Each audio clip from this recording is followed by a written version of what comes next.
content is brought to you by Algorand, which is the official sponsor of the Thinking Crypto channel and podcast.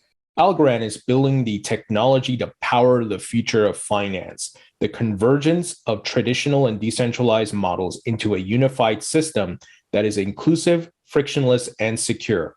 It is founded by Turing Award-winning cryptographer Jed McCaleb. Algorand has developed a blockchain infrastructure that offers the interoperability and capacity to handle the volume of transactions needed for DeFi, financial institutions, and governments to smoothly transition into FutureFi. The technology of choice for more than 700 global organizations, Algorand is enabling the simple creation of next-generation financial products, protocols, and exchange of value. For more information, please visit algorand.com. Hi, everyone. Welcome back to the Thinking Crypto channel, your home for cryptocurrency news and interviews. With me today is Denelle Dixon, who's the CEO and Executive Director of the Stellar Development Foundation. Denelle, great to have you on. Awesome to be here. Thanks for having me. Denelle, I'm a fan of Stellar, so I'm excited to speak with you and learn about all the cool things you guys are working on. But let's start with your background. Where are you from? Where'd you grow up? I grew up in a small town called Gilroy, California. It is a town it's in the South Bay, south of Silicon Valley in California. Tell us a bit about your background and what you did before working at Stellar. Yeah, my background is completely nonlinear in terms of the background from the standpoint of what you think about as your professional background. I was a trial lawyer for many years, and I did that and worked with a lot of tech companies on privacy and encryption and security. And I did a lot of litigation work around those pieces. And I also did a lot of product work, working with these companies that were my clients then to be able to help them to figure out how to work in this new world at the time of privacy.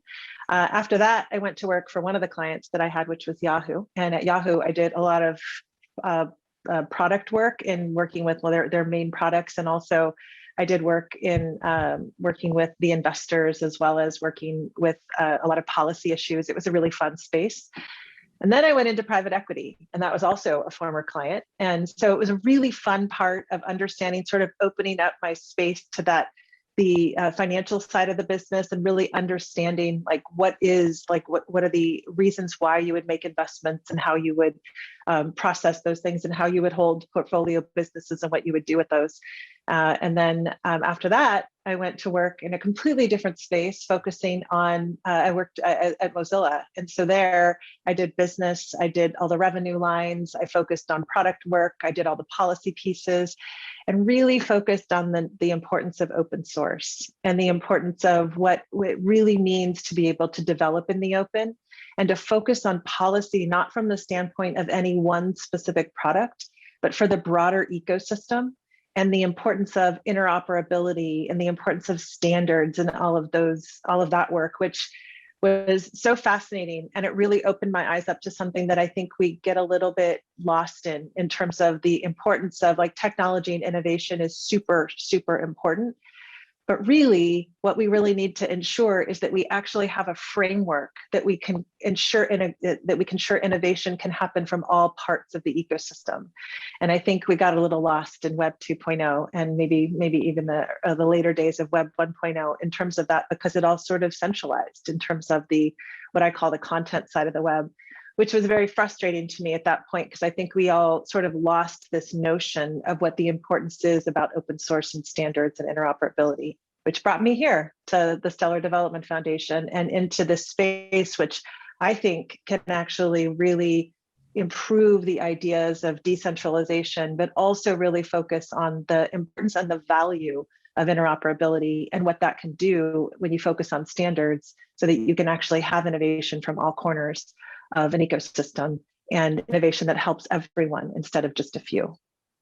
Yeah, that's pretty awesome. I mean, you have just the juxtaposition of seeing Web 1, Web 2, because you were at Yahoo, you were at Mozilla, and now you're at Stellar and helping to build out what some would call Web 3 of decentralization, interoperability, and so forth, as you mentioned. When did you first discover Bitcoin and crypto, and what was your aha moment? I did some of this work when we were at Mozilla, actually. We were always looking at sort of the cutting edge type, what was out there, what folks were thinking about. We did a lot of that when it came to encryption. We did a lot of that with respect to AI. And we just would have to understand it, because a lot of what I did when I was at Mozilla was focus on policy initiatives that, again, weren't for just the value of Mozilla's products, they were for the value of the web as a whole. And so when I would advocate, I'd be advocating on behalf of these things. And so I spent some time understanding this notion of decentralization when it came to the financial services side of things. And it was fascinating. You know, we use words like trustless, and we try to eliminate the need to trust a single entity. And it was essentially a lot of what we talked about, and what those that developed the internet and the infrastructure that underlies it, that's what they really focused on, was this need to create. You don't have to rely on any entity, you could rely on the whole to come together. And so it was really, I'd say, probably in the 2017 time period when I started turning some of my attention to it. But it really wasn't until Jed, who is the founder of one of the co-founders of the Stellar Network and of the Stellar Development Foundation, when he reached out to me, that I put a lot of attention towards it, other than just making sure I understood it as sort of a class of work. Got it. So I'm going to ask, I usually ask most of my guests, what do you hold in your crypto portfolio? Yeah, so it's so interesting. I spend a lot of time, I have children who are in their 20s, and they actually hold lots of different assets that I don't even know what some of these assets are. So it's really fun to be able to explore it with them. I'll be honest and say, for me, I own BTC, ETH, and I use Stellar Lumens to be able to I encourage folks to, if they want to do services for us, I encourage them to be paid with Lumens, because I feel like that's a really interesting way to be able to get them involved in the ecosystem. So I don't really hold Lumens as much as I use them for that purpose. Yeah, absolutely. So tell us about Stellar. Give us a bit of the history, the vision, and what you're trying to achieve, right? There's a lot of blockchains in the crypto market, and I think I want to go in depth and find out what's Stellar's angle and what you guys are doing different than other blockchains out there. Yeah, so I think I think that there are so many blockchains that are focused on sort of their thing. And our thing right now is really, and has been historically been about payments and asset issuance. That's been a really big focus of what Stellar has been about. We're an open source, open network where anybody can issue assets, any assets that they want. And the asset issuance is literally like one line of code that you can put together and issue the asset, and then create that opportunity for others to be able to leverage it. We're focused on payments because we really want to be able to attack this idea of financial inclusion from the outset of trying to be able to bring equity, in terms of equity to access of all these financial tools that are pretty phenomenal, that are out there, that most of the world doesn't have access to. I always think about it from the standpoint of the current financial infrastructure was truly built for the few, not on purpose. It wasn't intentional, but because they're trying to constantly de-risk the ways that they can engage and put money out there in ways that are not going to cause these centralized authorities to be able to have challenges. There are so many folks that can't get access to these financial services and these tools. And so Stellar is all about supporting that ecosystem of builders and innovators out there to be able to build on this open framework and offer those tools in a way that is that's more accessible. So you can sort of bridge between the existing financial infrastructure and the digital asset infrastructure, so Stellar. So, we also work on, at the foundation and with the ecosystem, on bringing, for example, automated market makers onto the network as a native part of the network. And again, that also helps with this idea of really creating this payments infrastructure that's very useful. We're also contemplating bringing smart contracts in. We're a very conservative network from the standpoint of thinking through like what this could mean, but we really want to be able to focus on bringing all of this opportunity and space into the network to really push forward this idea of inclusiveness with respect to all the tools that are out there. Now, with regards to the financial inclusiveness, let's say someone who's new to crypto is listening. Can you give an example of a use case of how or what you're enabling or building, or folks are building on the Stellar blockchain to to address that financial inclusion issue, where maybe not so much in the United States, but other parts of the world? Well, I think that's a great question. And I think that really getting down to use cases is what actually helps people to understand the tools and the notion. I think if you think about, and it happens in the US as well as outside of the US, but we have companies that are focused on creating a wallet. And in that wallet, you'll be able to hold your digital assets. So this is it's similar to a bank account, not exactly the same, but similar in that, a lot of folks can't get access to traditional bank accounts because they either don't have the minimum balance that's required to be able to put into the bank account. They don't want to pay the fees because they can't afford to pay the fees, or they're just de-risked by banks to be able to have access to as the banks go through their de-risking, they're not going to allow a certain population to be able to have access to those tools. But if you have a wallet that's a digital wallet that has the infrastructure where you can actually hold your assets, so you could convert your dollars, for example, into a USDC, for example, you could hold that on Stellar, and then you could use that to make investments. You could put money into other digital assets, or you could choose to be able to purchase equities if you want to. You can do all of that in this wallet so that you're not having your assets in your house, which are potentially problematic for you because you may not want to do that for, if you could lose the money or someone could take the money. And in this wallet that you actually own and control, you can protect it, and then you can actually leverage and get interest on it, or buy equities with it, or do other things with it that traditionally you could do in banking infrastructure, and you can do it today using digital assets. So wallets are like a really key way to be able to bring users into this financial infrastructure. And this is happening all over the world. We have players that are in Africa that are building wallets that are not just focused on just being that, but they're focused on specific groups. Leaf Global, for example, is a group that's focused on folks that are crossing the border. So they're refugees or they're cross-border traders that are crossing borders all the time. And if you have to cross borders, you don't want to be holding your paper money, your fiat in your wallet. You want to actually hold that in a digital asset so that you can cross the border safely and not lose access to that because it's stolen or it's taken away by a government or something. So there's a really important use case that are very specific. And that's the beauty of an open network, is because an open network can actually allow people from all over the world to be able to build for their local use case. So they can look at it and see there's a problem here, and we're going to build this, and we're going to build it on this open infrastructure so that it can be global, and they can get access to these global parts of being able to buy USDC, or being able to buy equities, or being able to leverage interest-bearing accounts. But we can actually solve the problems for the local problems that we see that people are suffering from. Yeah, absolutely. And that's such a great use case. Tell us a bit about the protocol of the Stellar blockchain and how you achieve decentralization. Many different blockchains have different protocols that they use, but what is Stellar's? Yeah, so the Stellar network is based on the Stellar Consensus Protocol. So it's the SCP. And it's not proof of work, and it's not proof of stake. So it's this protocol that achieves agreement based on, you can choose which nodes and which validators you want to be able to trust and to put into your quorum set. So you, as the entity that is coming in to either be part of that quorum or to be able to look at which entities you want to validate your set. So you have a lot of choice. This is, again, an open protocol so that you can come in and make those decisions.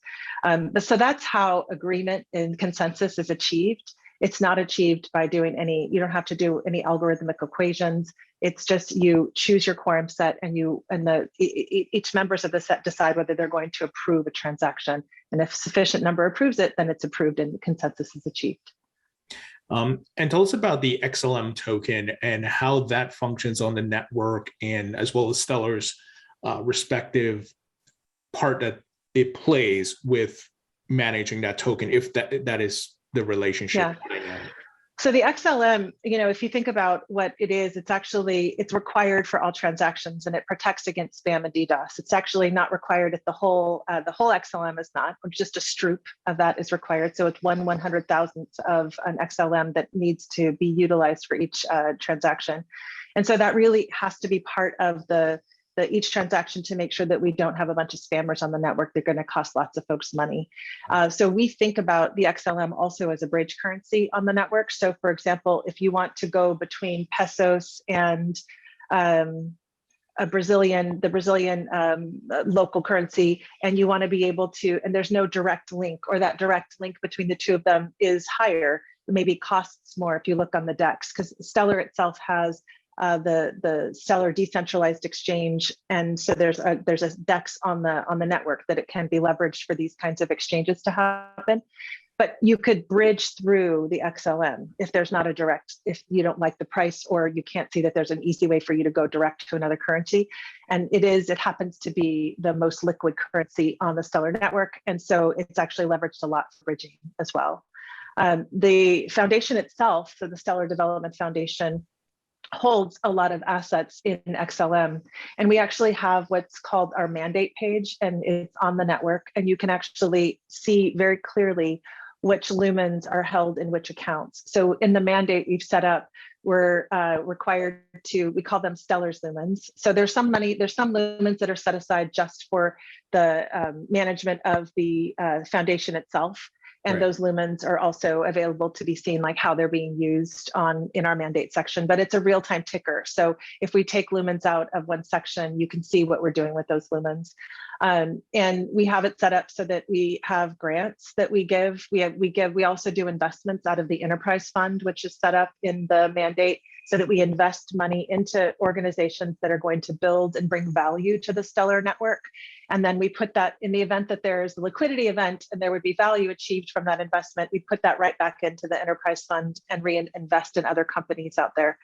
We also support through marketing efforts. We support lots of ecosystem players by helping them create their marketing materials and also get heard in the world in different ways. So we spend a lot of time, there's so many different ways in the mandate section that we can actually support the ecosystem. And that is what the SDF does. It actually spends a lot of time supporting the growth of the ecosystem through these grants, through these investments. And then the SDF itself also supports the ecosystem by working on the network itself. So we help shepherd the code base for the network, and we work with the ecosystem on any changes and developments that they want to make to the code base, and we support that.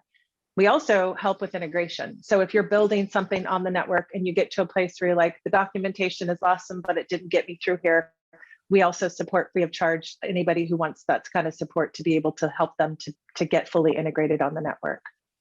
I love the transparency aspect of it. You can see real time of what's happening with the tokens. That's pretty cool. Tell us about, I read about this, your MoneyGram partnership and the plan moving forward to work with them. Yeah, it was really exciting for me. It's one of the things that I had been talking to MoneyGram about for many years, and talking to Alex, who's their CEO, about for quite a long time, to get them to see the value of what this kind of a relationship could look like, with them partnering with essentially the Stellar ecosystem to be able to bring their agent network to Stellar and to the wallet partners that are alive and available on the network. And this is actually a really great use case, because one of the things that we haven't done well as an ecosystem holistically, so as an ecosystem across all of blockchain, is really get those on-ramps from fiat to crypto. So the fiat to crypto on-ramp, outside of using credit cards or outside of using your bank accounts, which not everyone has, by the way, are really kind of the only way to be able to get onto the digital asset space. And so really with MoneyGram, what we have been able to achieve, and we're in pilot right now, and we're going to launch this year, sometime this year, I'll say, hopefully in the first half, is this idea that you can actually walk into a MoneyGram agent, and these are agents in 200,000 locations all over the world, and you could bring in your fiat, and you could convert that fiat into USDC, And then you could leverage the wallets that are partners with that have already integrated with Stellar. And then you could take that and then you could hold those digital assets yourself. You could send them to friends. You could do whatever you can do in a wallet. And then if you decide at some point, oh no, I want to actually get my value off of the network, you can then send that to yourself and go pick it up in the fiat in your local currency at any MoneyGram location.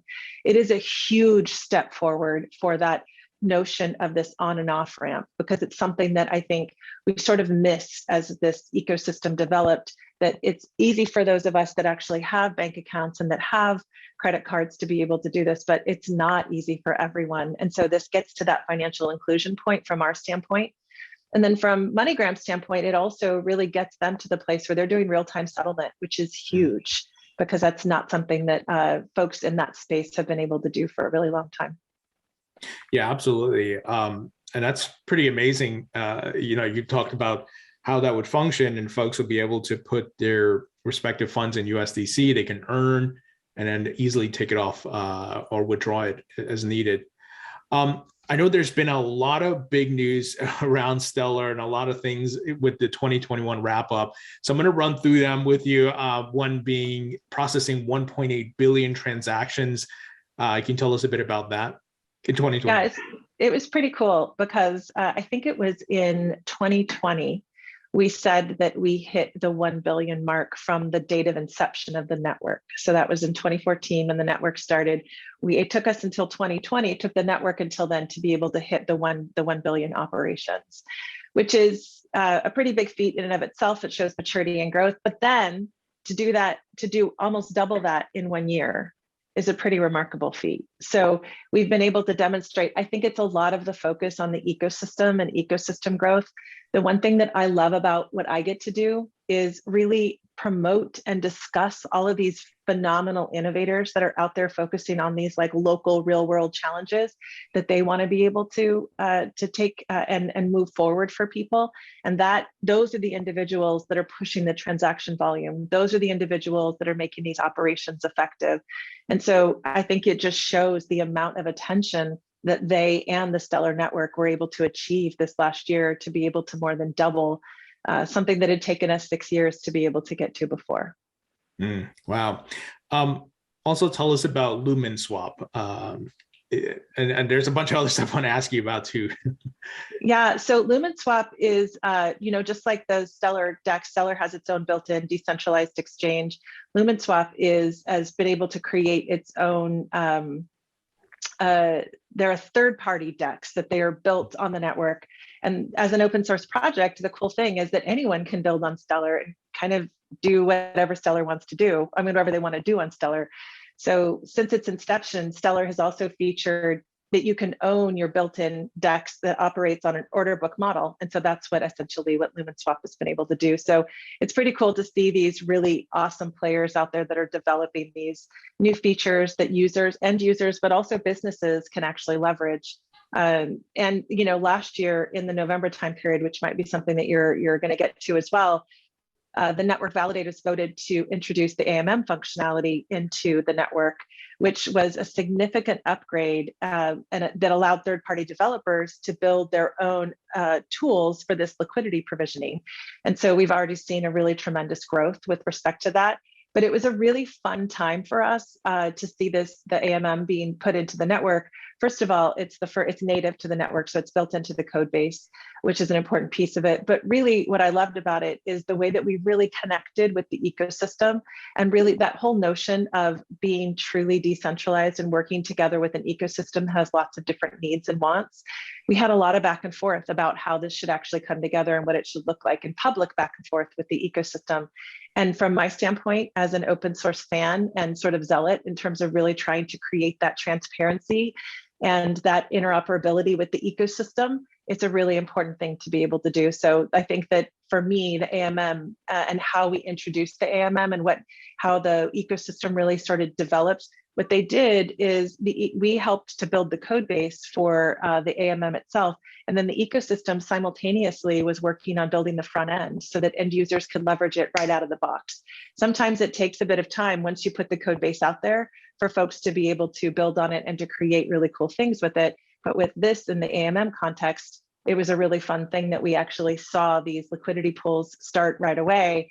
And since in the early November time period, when I think it was November 3rd or 4th, when the upgrade actually was voted on, we've seen 7,800 pool providers already come in, and they're operating 3,500 pools, and they're bringing almost like 45. It depends on the valuation of the different assets, but sometimes it's $50 million worth of assets for liquidity into the network, and it's just super cool. So that was something that happened in November, and is just already just shot up and grown so quickly, but mostly attesting to the value of the ecosystem and the way that it grows. Absolutely. There was also news about TribalCredit and their plan to use Stellar for cross-border payments. Can you tell us about that? Yeah, well, TribalCredit it's really cool because their products focused on SMEs, so small to medium-sized enterprises, and they're providing more, just as individuals don't have a lot of access to banking infrastructure, particularly outside the US, but also domestically. SMEs have a really big challenge because, again, when banks and other and credit card companies are trying to de-risk their business, they're also sometimes kept out of being able to have access to these types of services. And so TribalCredit builds products that gives these SMEs more options to finance their businesses and from the expense side. So it's a pretty cool tool that they can use. So they just closed a $40 million debt round, and it contributed USDC to that debt round, Stellar USDC. And so introducing Stellar USDC into the TribalCredit ecosystem, it's going to be a really great way to give startups in Latin America easier and faster access to capital. So we're really excited to see how this plays out. And we're just really thrilled to have them be part of the ecosystem. Now, it was a successful 2021, lots of adoption, obviously hitting significant processing of transactions. And so I have to ask, what's on the roadmap for 2022 that you can give us hints or disclose on? Oh yeah, no, we have to, I did talk some about this at our Meridian, which was in November, which is our conference, but it was remote this year. And I'm hoping that we can actually be in person next year. But there's so much coolness coming to Stellar. One of the things that and none of this is secret, by the way, and we're going to put out a roadmap for us, hopefully within the next few weeks, so that not just a roadmap for 2022, but one of the things we haven't actually done, and one of the things I want to do in 2022 is put out a long-term roadmap so that we can actually show the innovation that we see coming from the requests of the ecosystem that we want to actually focus on. Smart contracts are going to be on that roadmap in terms of really us evaluating and thinking through how we can implement smart contracts into Stellar, because we see that it's an important piece for liquidity provision, and liquidity is a really important piece for payments. So this all sort of flows together and makes the most sense for us. We also think it's really important to think about crypto bridging. I saw Vitalik a couple of days ago talked about how he sees a world where there's going to be multi-chain, but maybe not cross-chain, and because of assets and because, the security of assets. And I think that we're already seeing really interesting stablecoin utilization cross-chain. So if you think about USDC and how many chains they're on, they really have created interoperability amongst chains because of the ability for them to mint and burn in different chains. So I think we're going to focus on bridging, and whether that starts with stable coins or also goes to native assets, we're going to focus on that. We really want to make that crack, because again, getting back to what I think is crucially important for just our ecosystem in general, we have to focus on standards. We have to focus on interoperability. We have to focus on open source building. And if we do that for the blockchain space generally, we're going to save ourselves a lot of grief in the coming term. So we're going to focus there. We're also going to see if we need to make some changes and to grow some more space for the AMMs, because again, we've seen a lot of really interesting growth there from the ecosystem players. And so we're going to pay attention to that. And then SpeedX, which is something that is really cool. So SpeedX is a scalable, I'm going to say this word, and you're going to have to, it's hard to say it, parallelizable and economically efficient distributed exchange. So that's what SpeedX stands for. So think about transactions in parallel. So parallelism into the exchange. That's a really important part of creating and optimizing for speed. So we're actually focusing on integrating that. We've actually already had the individual who founded SpeedX put together what it would do, what you would need to be able to do from a cap standpoint to bring that into Stellar. So we're working on that. So from a technical standpoint, there's so much of that we're going to be able to deliver, and that's going to be our technical roadmap.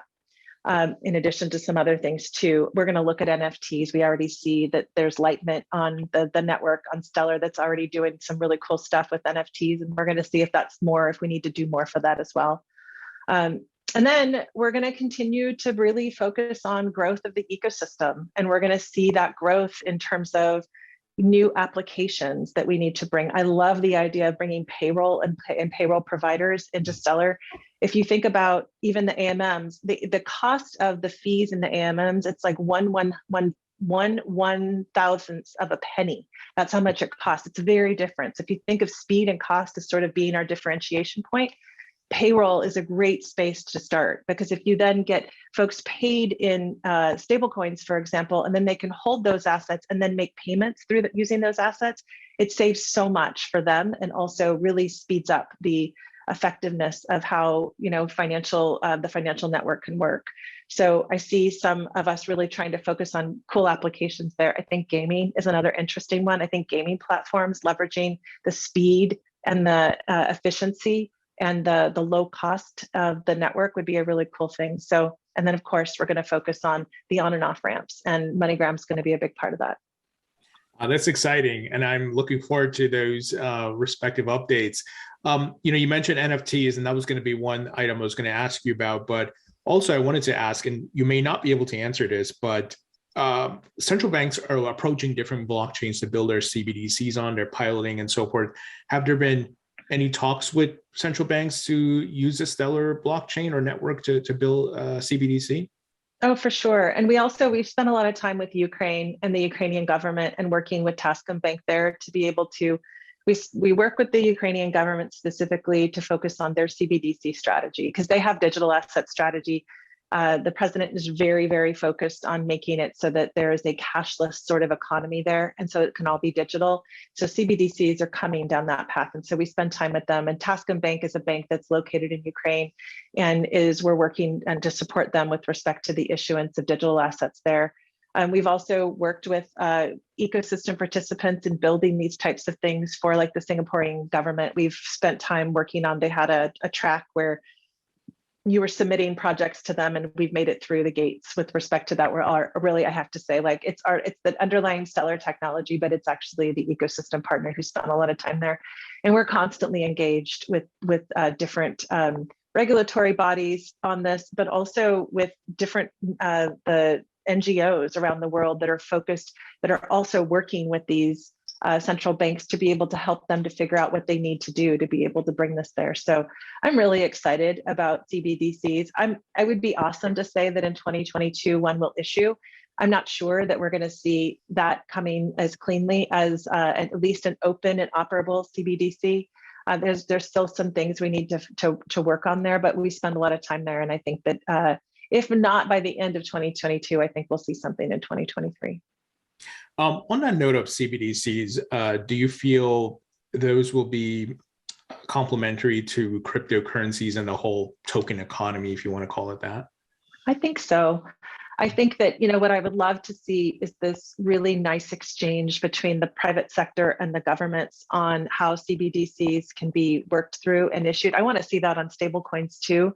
Spent a lot of time working with respect to stablecoins. I actually think the correspondent banking system and the way that like in the United States, for example, that the Fed sort of issues its fiat through the correspondent banking system, could be that similar thing could be leveraged with respect to leveraging stablecoin issuers with CBDCs, so that the Fed could issue a CBDC and use the stablecoin issuers that are already out there doing a great job to be able to push their CBDCs out into the world. I think that could be a model that could be leveraged in many countries. And then I do think that it actually works very, very nicely with the rest of sort of the assets that are available out there, because then you can leverage these, again, like being able to leverage a fiat-backed asset to be able to purchase digital assets is a pretty cool way to do it. And it actually, it speeds up the ability for folks to be able to do that kind of exchange. So I do think that there's a really nice complementary nature of it.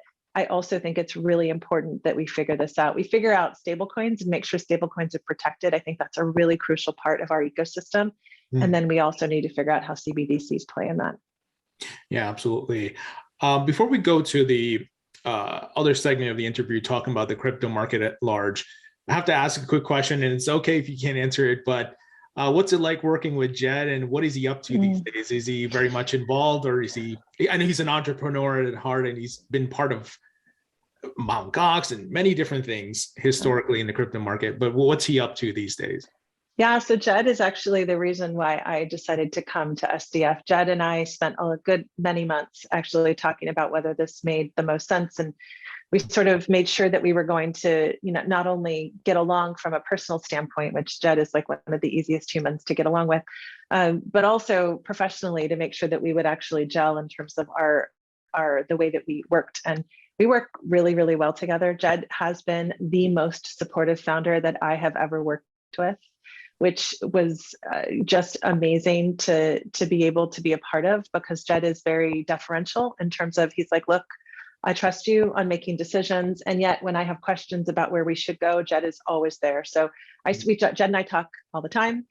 We spend a lot of time together. Jed's involved in terms of the tech strategy, as well as just, strategically, if we're going to do X, Y, or Z, I'm going to bring Jed into it because I want him to be able to play, at least give me his thoughts about what we're going to do. And I just really like him a lot as a human. And so there's that part of it too. I like to engage with him. But he's out there, he's doing so many different things that are really good for the world. Like he's focused on, bringing projects through projects that are not related to crypto at all. They're focused on like science projects that can't be funded by others. He's got this great organization called Astera, where he's actually focused on delivering support to these scientists out there that are just on cutting edge type products that he can support and that this organization can support to develop. Plus he does a bunch of stuff in AI and space, and he's got his fingers on a lot of things, but he still keeps a really strong attention on what we're doing. Awesome. So let's talk about the crypto market at large. Bitcoin having a big pullback, the rest of the market going with it. Do you believe the bull market, as they would call it, is over, or do you think this cycle continues? And do you have like a Bitcoin price prediction or anything like that? No, I have no idea. It's so interesting. I think it's so funny when people talk about the bull market and the bear market. I actually don't know. I mean, in as much as we can say that the market so much follows the traditional financial market, obviously I pay attention to a lot of what's going out there because it drives a lot. When the market is in the hands of the bull, you see a lot more interest and attention from a lot of new players, which excites me because I love to get people interested in what it is that we're doing, not because of the price of anything, but because I think there's so much value in what is actually happening in this space. And I want to get as many players from the Web 2 technologies to be focused here, because I think that, one of the things I love, for example, having spent so many years focused on the browser, the idea of leveraging crypto in the browser, like Brave has done, for example, and being able to bring that into it, I think is a really important part of it. So I have no idea, I have no price predictions. I have no predictions on where the market is. I just feel like it's a really important thing for us to remember that there is so much underlying value in the technology and in the assets that have been issued, and also in the technology that's being built on top of these networks. And so even if the prices don't go in the direction that folks want them to go in the short term, really, I want folks to take a look at what's happening and what can be leveraged from the tech stack, because there's so much good there. And we have to really make it even better. We have to make it user friendly. We have to make it so that we focus on UI, that we focus on UX, that we're solving real problems, and that users actually can work with it in a very simple way. And this should be what 2022 is focused on. So I think that the rest of it is sort of unknown to me, but I obviously think that it's something that is going to drive a lot of ups and downs for us. Sure. What are your thoughts on, and I guess, I'll rephrase this question given your respective meeting along with other crypto CEOs with the U.S. House Committee of Financial Services. Yeah. Let's talk about U.S. crypto regulations. I guess I'll jump to that and I'll come back to this other question. Tell us about the meeting. where you feel we're at with crypto regulations, and what's the next step after the respective meeting that you had? So I spent a lot of, since I started here, actually, within the first, so it's been almost 3 years. And within the first few months, I was actually in DC meeting with DC regulators and with members to go over just what we saw as an opportunity. It's actually very funny. I started in May, and in the end of May of 2019 is when, or maybe it was like the third week when after I'd been at SDF, is when Facebook announced that they were doing their foray into crypto. And so then everything sort of blew up in DC, right? Because they were like, wait a minute, they're going to issue an asset. And it was everybody kind of freaked out there. So we used that as an opportunity, though, to sort of get in the door and talk about like really what are networks doing out there and what's the value of this technology. And I found then it was very hard because there wasn't a lot of attention that was focused on it. It was sort of still nascent in terms of the technology. It was still nascent in terms of use cases. And so it's definitely a harder push to be able to get in the door there. Now, fast forward, and we've spent a ton of time over the last 3 years in DC and also in other parts of the world, talking to regulators and policymakers. The hearing in, I guess was it in December or November? I think it was in December. It all feels like so long ago, even though it wasn't, was a remarkable step forward. Completely different in terms of the engagement mechanisms. I had also briefed a subcommittee of the House Financial Services Committee, I think about 8 months before the last hearing that I was at. And even in that hearing, in that subcommittee briefing, it was very, very challenging to try to get engagement on the actual use cases and what was happening. This is not the case now. We actually have a lot of really good and positive attention there. I see that with crypto regulation, I think we're going to really start to attack the low-hanging fruit. I would love to see some regulation on stablecoins to be able to make it so that it's clear that they're useful, that there's a good engagement model there, that we need to be able to solidify, to work through a lot of the regulators' concerns around what are good stable coins and what are the good, how are you a good actor in that space? Mm-hmm. So transparency around holding your assets, all those kinds of things. And I think we're going to be able to get there. I don't think we're going to get there until we possibly could see regulation just on that, good regulation for the industry, but we won't see it till the end of 2022, I think, just because there's so many other pieces of what's going on in DC right now. But I'm really excited about the engagement that we had, and I think that it's going to continue. I think we have a lot of other things in the U.S. that the U.S. government is focused on right now, but I think that we'll be there to push through like some good knowledge and understanding of it. And then we also are working outside the U.S. because it's equally important to be able to spread sort of that, the good things that are happening. What I find is when you're in those conversations, the most important thing is if you can actually talk about the use cases and what value this technology is bringing to users or to businesses, that's when you get really good engagement. So that's how we try to focus. Yeah, I think a lot of people were pleasantly surprised about Maxine Waters and the rest of the U.S. House Committee of Financial Services meeting with crypto CEOs. I think we're moving in the right direction. I know some folks will wish it would move faster. Obviously, there's still some things that we need clarity on. There has been the infrastructure bill debacle and the SEC and their lack of rules and regulations and clarity and so forth. So hopefully, like you said, sometime this year we get some comprehensive crypto regulations, but we're moving in the right directions. Are there any, and it may be too early to know, but are there any other meetings planned or tentatively for the rest of the year? So they usually, these hearings, they call them pretty close in time to when they want the hearings, but we will actually spend time on this topic and specifically stablecoins, but also on things like the bid, trying to make sure that we have the infrastructure bill, like if we can get the language in there changed so that there's clarity that it's not attaching to validators, and those folks that don't have access to information will still focus on that. We and others, I loved the panel that we had in DC that day because I felt like it demonstrated the maturity of the ecosystem. So nothing planned now, but we're seeing a lot of attention paid here. And even now, when there's so many other things that the government is trying to deal with, we still are seeing policymakers do outreach, and this is a positive thing. So stay tuned. And I think it's going to be a good year. The SEC part of it, I think, is a challenge, and hopefully, these things just take time, and that's unfortunate. And sometimes when you regulate through actions, which is what I think the SEC is doing now, it creates insecurity and instability in the ecosystem, which is a problem and unfortunate. But I think that time is gonna create clarity there. One of the things that we tried to focus on, and that we'll continue to sort of push through, is that we probably don't need a bunch more regulation around this space, because if you are focused on regulating the activity, there's already lots of entities out there that can regulate the activity that you see.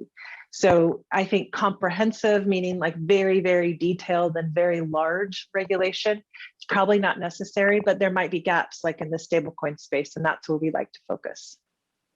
Got it. Yeah, that makes sense. Now, you mentioned, Stellar is looking to bring smart contract technology, and that could possibly be something you're going to work on this year. What are your thoughts on the whole DeFi movement? And Ethereum is obviously leading that, and then you have competitors rising up now like Solana and Avalanche and all that.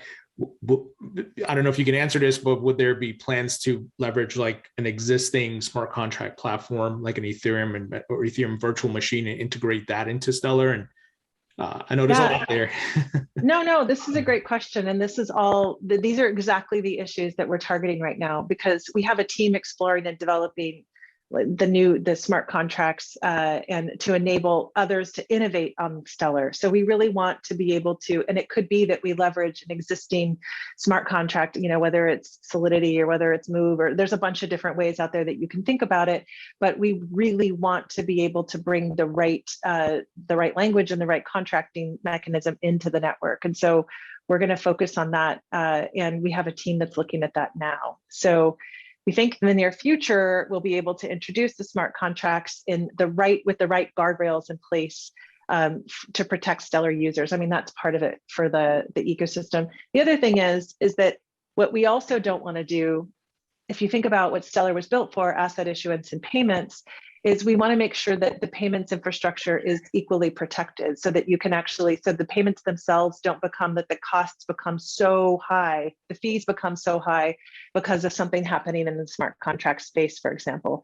So you really want to put protective mechanisms around, maybe it's certain transactions that actually keep a certain level of fees. And, there are ways to think through this, and there are people that are focused on this right now at Stellar and in the ecosystem to make sure that we don't have those kinds of challenges and that come up in our ecosystem too.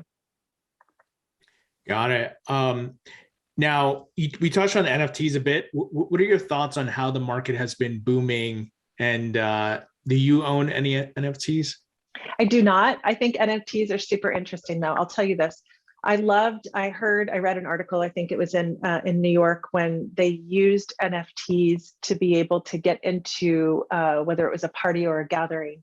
And I thought that was a really interesting use of technology to be able to demonstrate, NFT technology to demonstrate identity.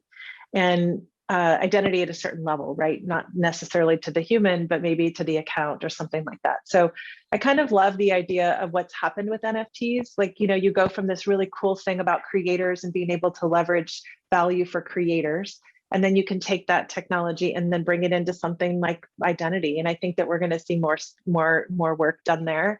So I find these kinds of use cases really interesting, and I do think that this is what drives innovation. So sometimes something starts as one thing and then ends up as something completely different. And I think the whole gamut of things is very interesting. And we just have to make sure that we're, the idea that the creators will be able to leverage value for their art, for example, is something that I think is super cool. And then the idea that you can use this technology to be able to demonstrate identity is something that I think is also equally cool in different ways, right? Yeah. Financial inclusion on one side, and also use of really cool technology to be able to show the uniqueness of an individual or an account, I think is a really interesting space. And then that is being tied into what folks are calling the metaverse now. What are your thoughts on all these big brands like Nike, Disney jumping into the whole metaverse movement, and everybody's trying to create their own?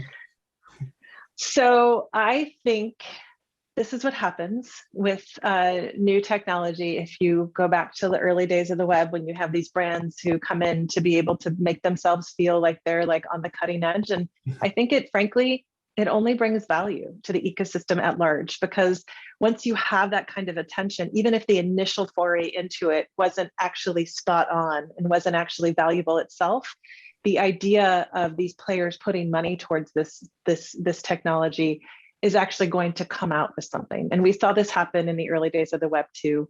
I remember back when like nobody knew what a cookie was and nobody knew how to leverage cookies. And then look at what they do now, like in terms of, for better or for worse, they're out there and they've delivered a tremendous amount of value, maybe some harm. But I think that, and even like if you think about the early days of when Facebook came out and said that they were going to step into crypto and that they were going to build the chain and also the assets. As scary as that was for me, someone who was coming from that side of the web and frustrated with just a few owning the whole, I think that it actually brought good attention to this. And we were able to have conversations that we weren't before having because there was this attention brought to this by this big player. Where do you see the market from an adoption standpoint in 5 years? Do you see us doing commerce both offline and online in crypto, and everybody's kind of leveraging crypto, merchants and Amazons of the world are accepting crypto and things like that? I sure hope so. But the only way that we're going to get there, I think, is through a couple. I don't know if you saw this weekend, or maybe it was Friday, Moxie put out a discussion. Moxie Marson about he talked about the challenges with respect to the user's connection with technology. And really in this space, at least in his mind, we're still left with this idea of we're working with centralized authorities. So even though we pretend like everything's decentralized, even for his example was NFTs on Ethereum, for example, that really it's going through two centralized entities. And so does that the way that users should be thinking about it if they really want a trustless environment? So if you take that kind of explainer, and then I think about the early days of the web, and one of the things that we always thought we needed was this notion of interoperability, transparency, standards, and there weren't always the right incentives for those things, right? Because we saw that when you actually created your own world where nobody had to leave it, Google, Facebook, Apple, you think about all these different players, if nobody has to leave your world and they're getting all the value there, and it really does limit innovation in that world. And when you don't have a lot of really good standards to go between those worlds, it creates a challenge. So I think to get to what you just said, what we need to remember is that interoperability and the idea of having standards that can actually bridge, there has to be an incentive there, and it's not always going to be monetary. The incentive has to be that if we continue to build our world from the financial services infrastructure for blockchain technology with those notions of decentralization and openness in mind, it's going to make it so that we don't ever end up with 4 players who are going to own the whole. And that is something that I think we really have to start doing now. And so if we want to get to that world, we need to continue to think about how can we do this cross-chain interoperability? How can we ensure that there are standards that everyone's going to leverage so that we make sure that not a single player can own the whole is a really important thing to do. But I want us to get there, and I think we will. And I'm certainly going to be advocating for this openness and this notion of making sure that we focus on interoperability across the board, not just amongst chain, not just from chain to the financial services infrastructure that exists today, but I think it has to be between chains. And that way we can actually make this whole thing really open and available to everyone so that we can see a world where you can use your crypto to pay for something on Amazon and then be able to use your crypto to pay for something, in your local retailer as well. I think those are important pieces to be able to get to. 5 years from now, I hope we do. I hope we do sooner, but. For sure. Okay, so I want to hit some wrap-up questions here, such as if you could create your own metaverse, what would the theme be? The theme. Well, I love to watch my kids with respect to gaming, and I love the worlds that they go into because we have a lot of kids and they spend a lot of time in different worlds. And so I think I'd want to have a world where there could be like the board games and family board game nights that could come together and create that, because that's a lot of what we would do together as a family if we could get everybody into the same metaverse. Very cool. And some rapid fire questions. What's your favorite food? Mexican food. Favorite musician or band? Well, country music is my favorite music, and I have so many in that space that I couldn't say, but I just love the feel of the country space. So, favorite movie? Oh, movie. I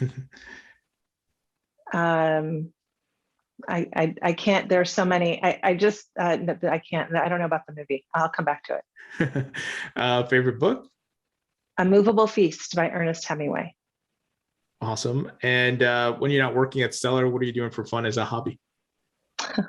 I run a ton. I love running. I love walking and hiking.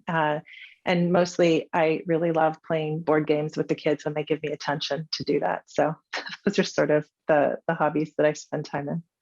Awesome. Denelle, pleasure chatting with you. I'm excited to see all the updates and releases on the Stellar network. Thank you so much for joining me today. All right. It was wonderful to meet you. Thanks so much for having me.